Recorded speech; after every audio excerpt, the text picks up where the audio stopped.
Una ola de cuestionamientos despertó lo que dijo el Papa cuando lo entrevistaron y en la entrevista le preguntaron sobre lo que aconteció en Cuba desde hace exactamente un año. El 11 de julio, el pasado 11 de julio se cumplió un año de aquella masiva protesta en la isla caribeña que fue brutalmente reprimida por el régimen cubano y dejó las cárceles colmadas de presos políticos, muchos muy jóvenes, algunos incluso menores de edad. Hubo juicios sumarísimos, hubo condenas absurdamente largas, por cierto, se incrementó la censura, la persecución política.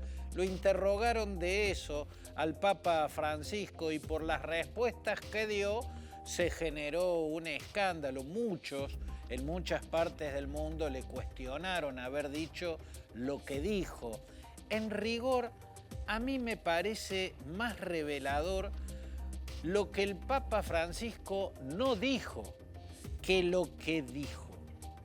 Curiosamente, desde mi punto de vista, los silencios que hace el Papa son más elocuentes, son más reveladores que las palabras que dice, ¿no? En este caso, desde mi punto de vista, más revelador que lo que el Papa dijo y levantó tanto revuelo, es lo que el Papa no dijo cuando le preguntaron sobre lo que ocurre en Cuba desde hace exactamente un año, cuando hubo esa gigantesca protesta popular. Y lo que no dijo el Papa es la represión que se produjo, los juicios sumarios, las condenas absurdamente largas, la aplicación de la censura, la persecución política.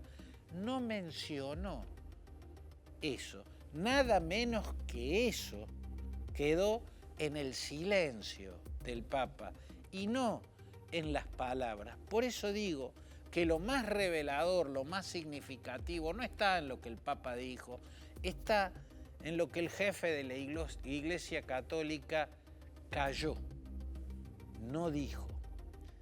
En lo que dijo hubo, como siempre que se refiere a la represión en Venezuela, a la represión en Nicaragua, a la represión en Cuba, o que tiene que hablar de la situación política en la Argentina, o de la criminal invasión de Rusia, de Vladimir Putin a la vecina Ucrania, lo que dijo son frases confusas, nebulosas, ¿no? Por ejemplo, dijo: Cuba es un símbolo.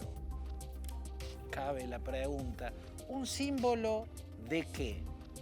¿A qué se refiere Francisco cuando dice que Cuba es un símbolo? ¿Un símbolo de la insumisión del régimen cubano al poderoso vecino que lleva 63 años intentando derribarlo? ¿Un símbolo de eso? Puede ser. ¿Un símbolo del totalitarismo que creó ese régimen para sobrevivir a la presión del poderoso imperio que tiene al lado, pero también para construir un poder absolutista, un poder absoluto? De eso es un símbolo, de lo otro es un símbolo. Dijo otras frases nebulosas, confusas.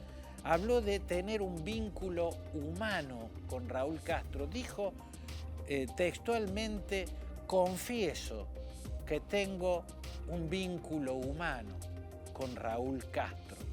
Y uno se pregunta, ¿por qué el término vínculo humano para referirse a una relación personal? Una relación personal que puede ser de amistad, de afecto. ¿Por qué a una relación personal de amistad o de afecto llamarla vínculo humano? ¿Por qué confiesa? Porque la frase empezó así: confieso que tengo un vínculo humano con Raúl Castro. ¿Por qué una relación personal de afecto, de amistad?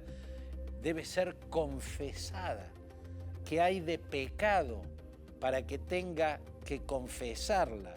Tal vez lo que hay de pecado es el autoritarismo que encarna ese hombre con el que tiene un vínculo humano. ¿Por qué esos términos nebulosos?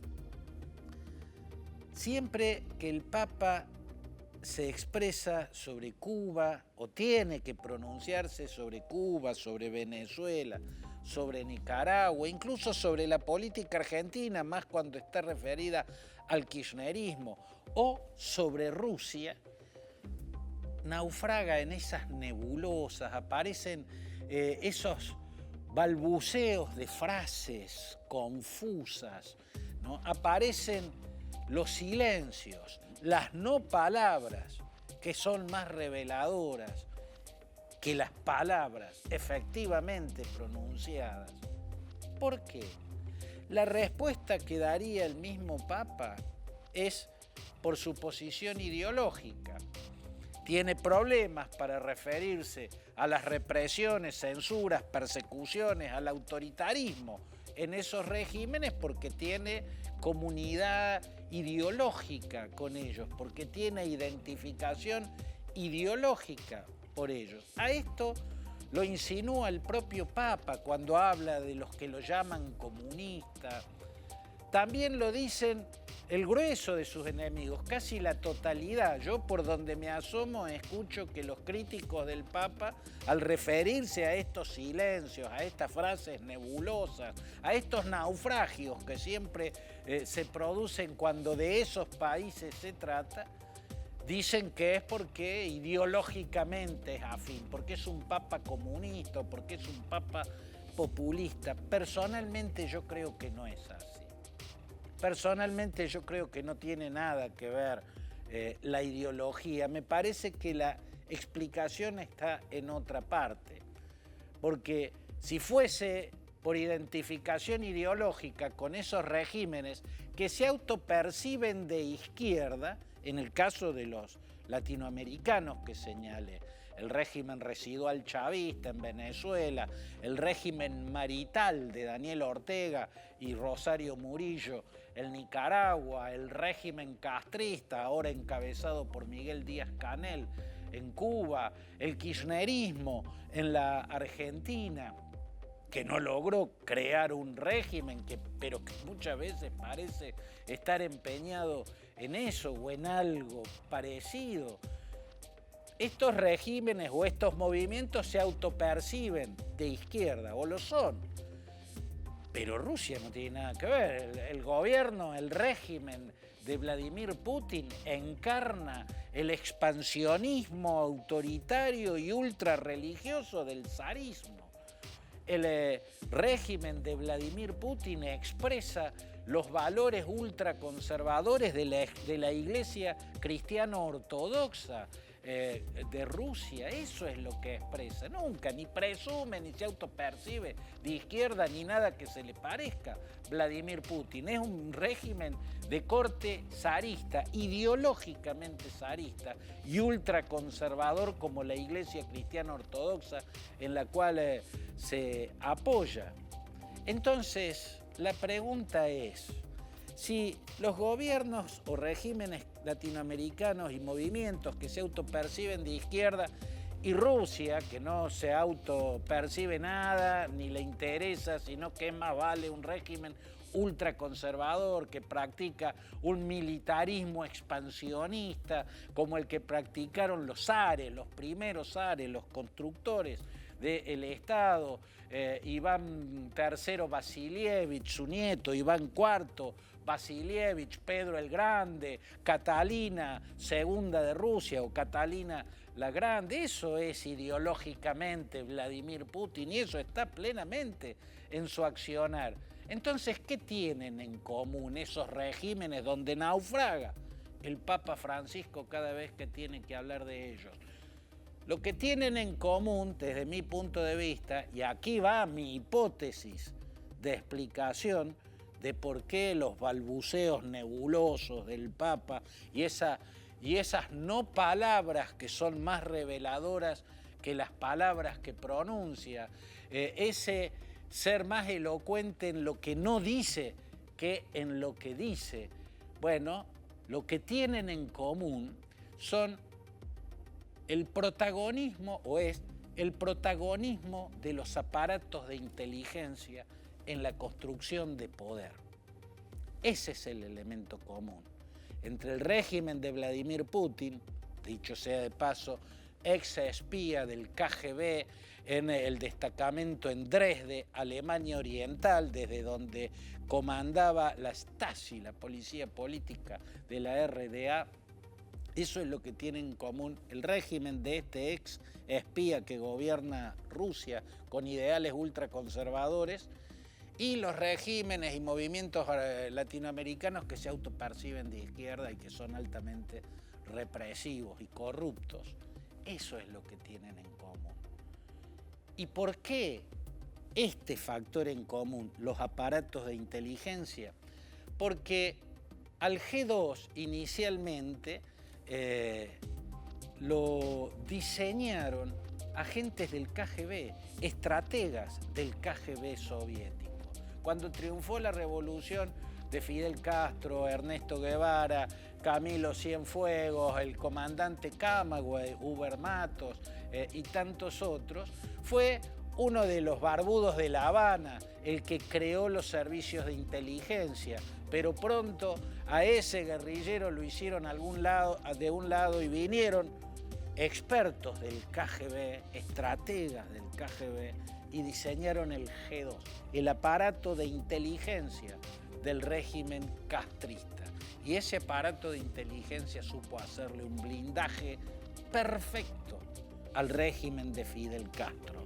En ese blindaje se integraban desde el espionaje del Estado, no solamente a los extranjeros, a los países enemigos, el espionaje a la propia sociedad, la infiltración total de la propia sociedad, la creación de redes vastísimas de delación, donde o que logran que todos los ciudadanos se sientan observados y sepan que pueden ser delatados por un vecino, por un compañero de trabajo, por un familiar o incluso por un amigo.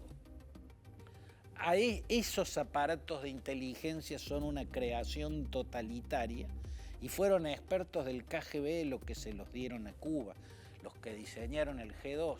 Y el G2, además de darle un blindaje perfecto al régimen de Fidel Castro, supo usar el espionaje para acumular información que sirva como instrumento de extorsión, instrumento real o inventado, pruebas reales o pruebas inventadas que permitan controlar a disidentes internos y a enemigos externos bajo la presión del chantaje, bajo la presión de la extorsión.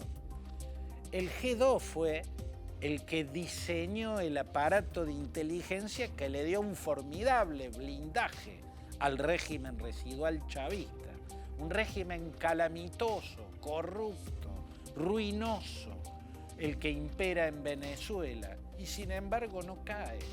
Nadie saca los pies del plato en la nomenclatura cívico-militar. El régimen ha sido impenetrable, ha triunfado sobre todo los disidentes que embistieron contra él, triunfó contra Capriles, triunfó contra María Corina Machado, contra Antonio Ledesma, contra Juan Guaidó.